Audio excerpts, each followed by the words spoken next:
ఇక్కడ విచ్చేసినటువంటి హిందూ సోదర సోదరీమణులారా, ఈ సభ యొక్క ఉద్దేశం మనమందరం కూడా హిందువులము. ఇందాక చెప్పిన 4 యొక్క నినాదాలు ఏవైతే ఉన్నాయో అది మన హృదయంలో ప్రతిబింబించుకొని మనం ఇక్కడికి నుంచి వెళ్ళాలి.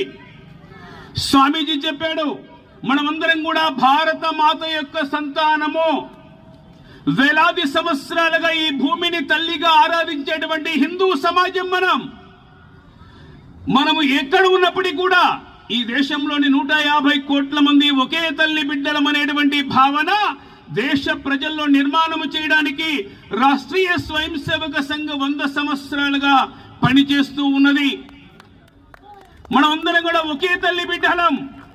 కులము, వర్గము, ప్రాంత, భాష భేదాలు మరిచి మనము హిందువులము, భారత మాత సంతానం అనేటువంటి భావన దేశ ప్రజల్లో కలిగిస్తే ఈ దేశంలో ఉన్నటువంటి సమస్యలకు పరిష్కారం లభిస్తుందని స్వామి వివేకానంద ఎప్పుడో చెప్పాడు.